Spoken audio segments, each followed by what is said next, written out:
everybody trying to find a place for her to live with a baby. Some people have even suggested, well, if you give up the baby, we can find you a house. And she's hanging on to that. She did get a scholarship. She's going to Berkeley, but she's dropped out because being homeless.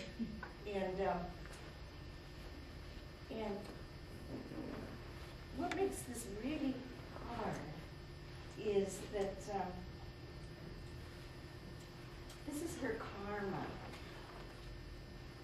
When she was in Baghdad, she was part of the group that bombed a maternity hospital. And she saw the dead baby body parts of the dead mothers. And I mean, she helped cause that. And now, with the baby, and with her, she kept saying to me, I don't deserve this. I don't deserve the beautiful baby. I don't deserve the wonderful Berkeley education.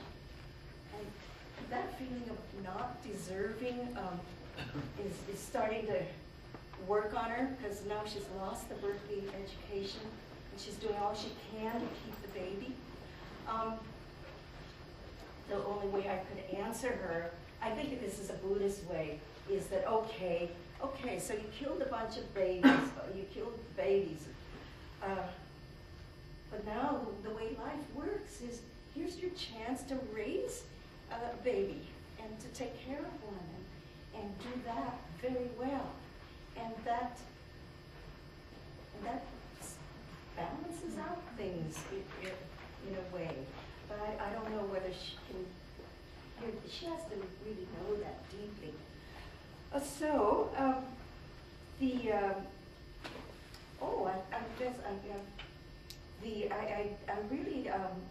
This group of veterans that have been meeting for 20 years put stories and poems together, and we made the book that you just heard about, that Paul was telling about, Veterans of War, Veterans of Peace. And what's wonderful about that book is that almost all the royalties that everybody makes on that book goes to organizations to help rebuild Vietnam. So it goes to the Vincent Montagnard Orphanage, to East Meets West Foundation, to the Dove Fund, and to Code Pink. And so the books are on sale back there, and just know that when you buy them, it goes toward those causes. And just to show you the magic of poetry and of stories, there's a poet in this book. His name is Sandy Skull, and he built a runway in Quang Tri. And years later, we write this book, and with the money, have built a school in Quang Tri. So again, things do get well.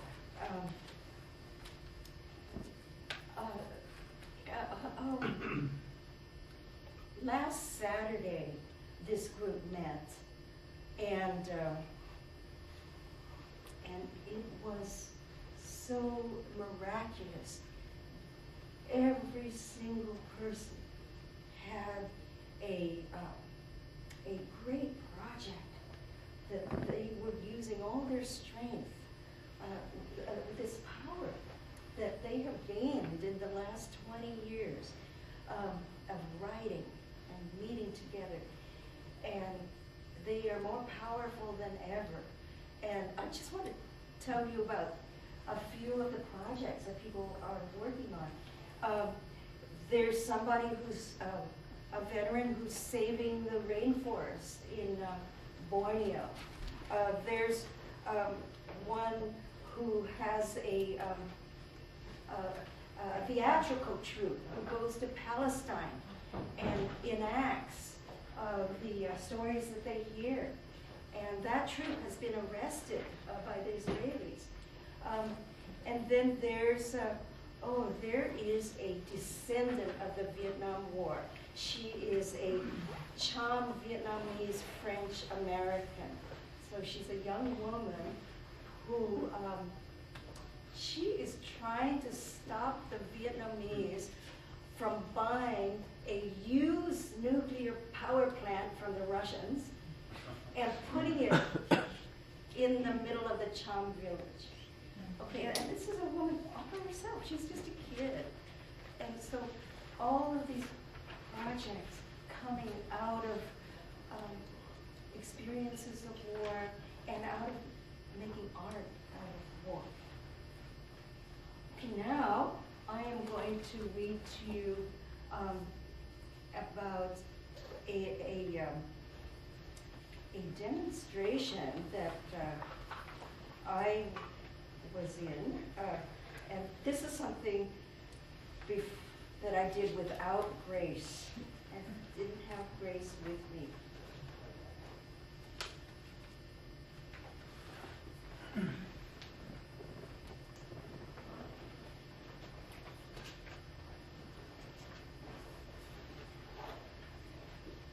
In San Francisco, we were a peace dragon with 100,000 pairs of feet, walking up and down the city hills. From rooftops and balconies rained rice as at weddings, and water on the summer's day, and rose petals, and red and motley confetti. In Washington, D.C., on International Women's Day, 2003, our peace dragoness was a mile long, winding our way to the White House. 1 million people marched in Rome, and thousands of Shiite and Sunni Muslims together in Baghdad. Oh, democracy, I will make inseparable cities with their arms about each other's necks. For the first time in history, the area in front of the White House fence was banned to demonstrators.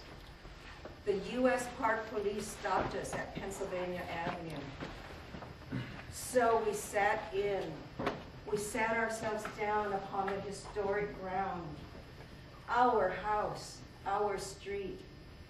The rangers are friendly and will converse. Used to be helpful to tourists. We have a permit. Didn't you get a copy? You promised we could parade in front of the White House. Our street. The permit's for only 25 people. Okay, so let's count off 25. 1, 2, 3, 4, 5. I was 9. 9, my lucky number. I said my number and stepped between the rangers. Running at us, whooping, cheering, came a pink-clad crowd, the tail of the dragon. They had gotten through the police line at the other end of Pennsylvania Avenue. We rushed to meet them, hugging, holding one another, happy we completed the ring around our house. A troop gathers around me. Some walk by my side and some behind, and some embrace my arms or neck. Thicker they come, a great crowd, and I in the middle. The encirclement lasted for moments. Then the crowd cooperated with the police, who asked them and ordered them off the street. They retreated to the borders of Lafayette Park. There they stayed, keeping an eye on the 25 of us who stood at the curve of the White House sidewalk. In the middle of the park, drummers, Native Americans, drummed, banging day and night. The president won't sleep till he calls off shock and awe. Wave to the drummers, dance to the drumming, sing and dance to our own singing, ululation, and give peace a chance. Wave to the peace marchers, wave to the police, waved to the children of Iraq. Everyone I saw was nonviolent. The man with the bullhorn and the blow-ups of abortions disappeared. Counter-demonstrators disappeared. Everywhere I looked was peace. Each woman cared for the women around her, and love grew. Love and returning love. Love and returning love. Love reverberating. Love magnifying. I felt love palpable and saw love manifest. It's pink. Air and light turned dawn pink. The color I imagined yin, the color of aired blood, the pink mist and explosions. I was desperate for miracle. Perhaps the reason I could open my arms wide and gather up great big pink balls of peace and hurl them east toward Iraq and turn and hurl them at the White House. I'm not the only one. Other women also threw pink balls of peace to the Iraqi children to protect them. And at the White House, catch George, catch Laura. And many kinds of police kept arriving. First, the law enforcement park rangers, who I think are federal police. Then came the Metropolitan Police, which included mounted police and motorcycle cops. Then SWAT teams, tax squads. Easy to practice nonviolence with the friendly rangers. How about giving me your code pink button for my wife? We petted and talked to the horses, but the SWAT taxed one-way glass over faces, everyone in the same robot stance, a rank of robots, weapons. Any women? Can't tell, impervious to us. The officer shouting and giving us orders was a DC cop. Get off the street. Arrests will begin in 20 minutes. 20 minutes and more passed. He announced again and again, arrests in 20 minutes. They didn't really want to arrest us. They hoped we would go away. We were having a standoff. Without discussion, we 25 women all together took slow steps backward through the yellow tape. We waved our arms in pink scarves and ribbons, waving goodbye to our supporters. We stood witness on to our supporters who stood witness on the three far sides of the park, waving goodbye to the police. We are getting off the street. We walked backward, broke the yellow tape up onto the curb, into the restricted zone, White House sidewalk. Slowly, imperceptibly moving so as not to provoke violent arrest, singing salam, peace, shalom, we reached the White House fence. 2 grandmothers ago, our ancestresses chained themselves to this black iron fence. I held its bars in my hands, laid my face against the barricade, and felt tears rise. The other women were crying too, and cheering and dancing. Now the police saw we had unambiguously broken a law. Time to start the arrest. All the police came to attention. The rangers blocking the left side of the street, the tax squad the right, and the city cops in a blue line facing us, the width of the street between. On the White House roof, a man in uniform aimed a high-powered, long-range sharpshooter rifle at us. He aimed it, put it down, aimed, put it down. A van drove into the cordon area. I think the insignia on it said federal prison. 2 or 3 cops unfolded a tarp and taped it onto the side of the van, covering over the words. I got afraid. They're hiding the place where they would take us. They would disappear us. They're going to drive us through the streets of the Capitol in an unmarked white vehicle.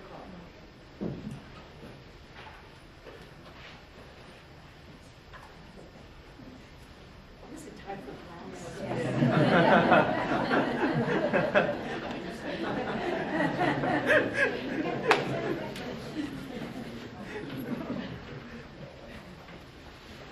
Okay, but the rest of you don't have to go to class. No one would know what became of us. Keep singing, keep loving, say in unequivocal words, I love you. Here, I love you, Maxine. The Metropolitan Police, the men stood in one-line formation. The women, we, the demonstrators, drew one another close. We were a bouquet knot of pink roses.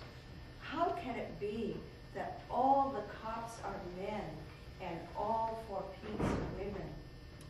I can't live in such a world. I don't want to keep living out the myth that men fight and women mother. We regressed the junior high dance. One boy crossed the wide floor, chose one girl, escorted her back to the other side where he arrested her. My wife is gonna kill me, said a black cop. I'm arresting Alice Walker.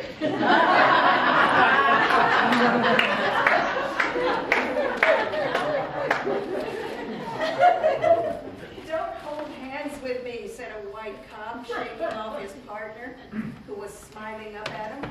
Don't take my arm either. They had each one of us stand by herself alongside the van and took our pictures. Quit smiling. What are you smiling for? This is an arrest. This is your mugshot, not your prom photo. I was smiling from happiness. My government will not disappear me. The tarp was but backdrop for shooting figs. And the beautiful pink aura was still upon me. My cop and I did not speak. A woman officer in casual uniform, no gun, took my purse, hair clips, pink poncho, my earrings, and put them in a plastic bag. Ready for handcuffing, I presented my hands, wrists together in front, but my arresting officer signaled in back. I won't be able to write, to touch, to catch myself, and will fall on my face. I turned about, held my arms behind me as high as I could, bending way forward, making my gestures large for the witnesses to see. Handcuffs in this age of new plastics work like the ties for bread at trees. My arrestor could have tightened the cable tie so that it cut into the skin. The hands turned blue, burst. These police were kind to tie us loosely. Our belongings taken, our pictures taken, handcuffed, we were made to get into a paddy wagon, about 8 per wagon. There are cages, like dog cages, between the front seat and the side benches. I sat in the middle of a bench, my shoulders touching women's shoulders beside me, my legs touching women's legs before me. Women outside pounded, drummed on the van. Through the windshield, we could see them applauding. Somebody said, "There's my daughter." The van started up. The crowd parted. Let the van through. It got quiet. We were driving away from the magic. The rose light went out. Actually, we went to jail, and then we got out.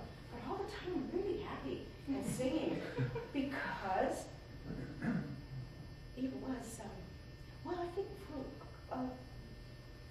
maybe it was a belief that we actually prevented the war, and also the reason that I described every moment, every move of this peace demonstration and the arrest was that I wanted to show how a non-violent demonstration happens. I think this is the first and only peace demonstration I've ever been in, because all the other ones, there was some violence happening. This was completely nonviolent. And the way it's done is that everyone has agreed to this kind of a dance that we're going to do. We did not provoke violence with our actions. All our actions were gentle. We were dressed in the most beautiful pink clothes. Some even in pink underwear. So gentle. And we didn't say anything mean. And then the cops also, it was like a dance. It's agreed on. Not like at the Occupy movements where, out of nowhere they start hitting. But, there were warnings, careful, careful. Gentle putting on the handcuffs, albeit in back. And when there is that peace, I think it comes from love that was manifesting in all of us. We loved one another, but we also sent our love to the police, and it just grew. And you know what? The air did turn pink, and it was palpable. It was palpable love, and the feeling of love is great joy and happiness, and you could just feel it coming everywhere. And we did get a feeling that you could send it. And that it was large. And then, 21 days later, the bombing started, and shock and awe, and then the long war after that. And so then we go into despair, because what happened was that this demonstration was very carefully planned. Everybody would bring their arts. People brought their poems, Poets for Peace, reading the poems. There were actors who did peace drama. They're dancers, the drummers, the beautiful puppets, costume, the music. So people brought their best art. And then it didn't work. And then now what? Okay, so early in the book, I had a tentative thought about what happens when you've done your best and the war is still going. What good what good is nonviolence? And so I came to this idea about cause and effect, about how one thing might cause another thing.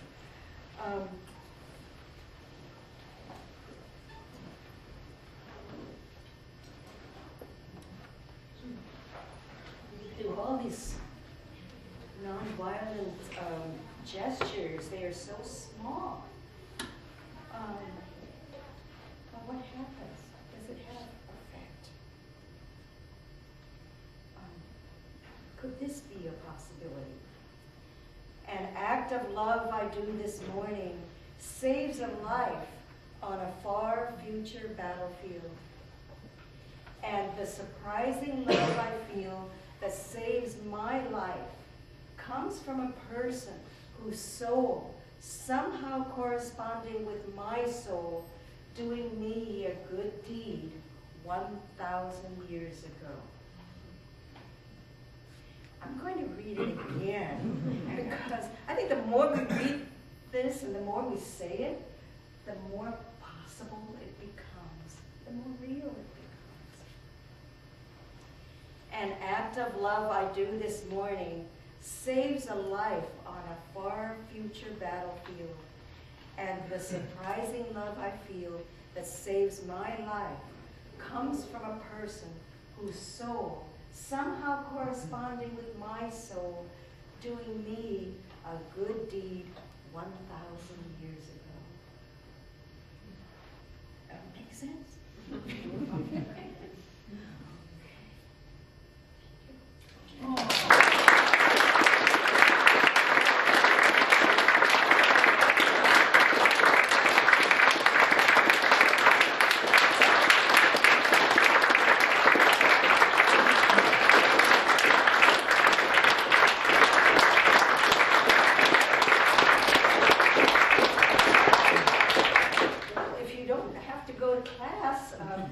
Would you like to ask some questions or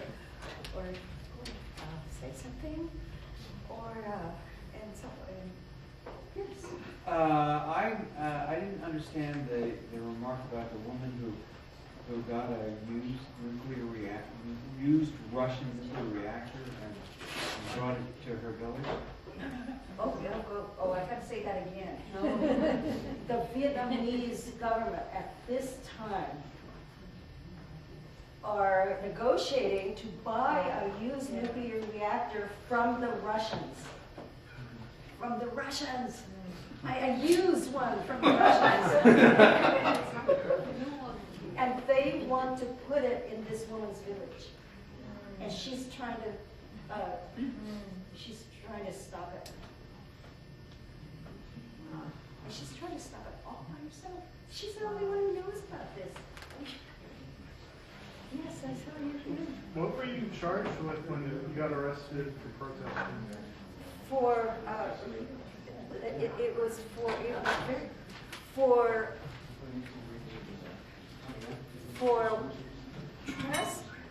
walking onto the forbidden zone, White House sidewalk. That's what it said on my citation. The forbidden zone, White House sidewalk. That made me think of like China or something, forbidden city. They call the sidewalk the forbidden zone. Oh. Yes. Do you have any thoughts on Occupy Boston or Wall Street with them? Well, I was there in the middle of Oakland on Occupy Oakland, which you know has been so violent. We were there the day that they closed the port in Oakland, and but I am very careful about making peace, and if I think that there is going to be violence, I either have to figure out how to end it or soften it, or I have to make sure that I'm there when it's not violent, and then raising that level of violence. The other way of being part of the Occupy Oakland movement was to meet with people who call themselves the peacemakers, and then there's meetings and nonviolent training, and then what do you do when there's a violent something happening? What are you supposed to do? And so a lot of work went into how are you going to, what are you going to do about the black box, the anarchists, some ideas were that you, if they want to lead the parade in that direction, you just take it in that direction, and so on. But then there's a lot of people there that support them and think that they're doing, you know, the heavy lifting. But you know, when you stay nonviolent, that is what that just gives you the moral strength. And you're an example of peace. I was wondering if you had any thoughts about the situation in Palestine, how peace could come to that area, if you wanted to say anything about that. Well, there are people in our writing workshop who are Israelis, and they go to Israel and hold peace gatherings with Palestinians. So, that's it.